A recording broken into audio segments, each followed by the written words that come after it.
এই অঙ্কে বলা হয়েছে একজন ব্যক্তি ৮০ টাকা দিয়ে একটা জিনিস কিনে তার দাম ১২৫ টাকা করে অঙ্কিত করেন।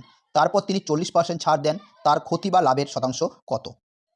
এই টাইপের অঙ্ক কীভাবে করতে হয় দেখো। প্রথম লিখবে কস্ট প্রাইস, তারপর লিখবে মার্কেট প্রাইস, তারপর লিখবে সেলিং প্রাইস। ঠিক আছে? কস্ট প্রাইস মানে ক্রয় মূল্য, মার্কেট প্রাইস মানে অঙ্কিত মূল্য বা চিহ্নিত মূল্য, আর সেলিং প্রাইস মানে বিক্রি মূল্য। ওকে, দেখো ৮০ টাকা দিয়ে একটা জিনিস কেনে মানে ক্রয় মূল্য কত? ৮০। এরপর কি বলেছে ১২৫ টাকা অঙ্কিত করেন, মানে মার্কেট প্রাইস কত করে রাখে? ১২৫। ৮০ টাকা দিয়ে কেনে ১২৫ টাকা লিখে রাখে বা চিহ্নিত করে রাখে। এরপর কি হচ্ছে, তারপর তিনি ৪০% ছাড় দেয়। দেখো সবসময় ছাড় বা ছাড় দেওয়া হয় কার উপর?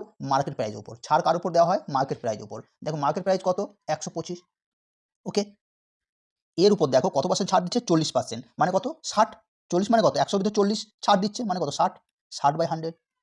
০ ০ ৫ ২ ১০, ৫ ২৫ ১০০, ২ ৩ ৬ ৭৫। কত হয়? ৭৫। তাহলে সেলিং প্রাইস হয়ে গেল কত? ৭৫। বলেছে তার ক্ষতি বা লাভের শতাংশ কত? দেখো ৮০ টাকায় কিনে যদি ৭৫ টাকায় বিক্রি করা হয়, ৮০ টাকায় কিনেছে, লাভ লস সবসময় ক্রয় মূল্যের উপর হয়। ক্রয় মূল্য কত? ৮০, এই জন্য ক্রয় মূল্য নিচে। এরপর দেখো ৮০ টাকায় কিনে ৭৫ টাকায় বিক্রি করেছে, মানে ক টাকা ক্ষতি হচ্ছে? ৫ টাকা। ক টাকা ক্ষতি হচ্ছে? ৫। ৫ টাকা ক্ষতি গুণিত ১০০।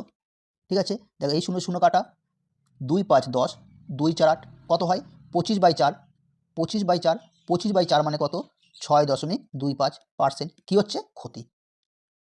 ওকে, কারণ এটা মাইনাস হয়েছে ওই জন্যে ক্ষতি। কারণ ৮০ টাকায় কিনে ৭৫ টাকায় বিক্রি করেছে, ৫ টাকা কী হয়েছে? ক্ষতি। এই জন্য এটা ৬.25 ক্ষতি হয়েছে। ওকে।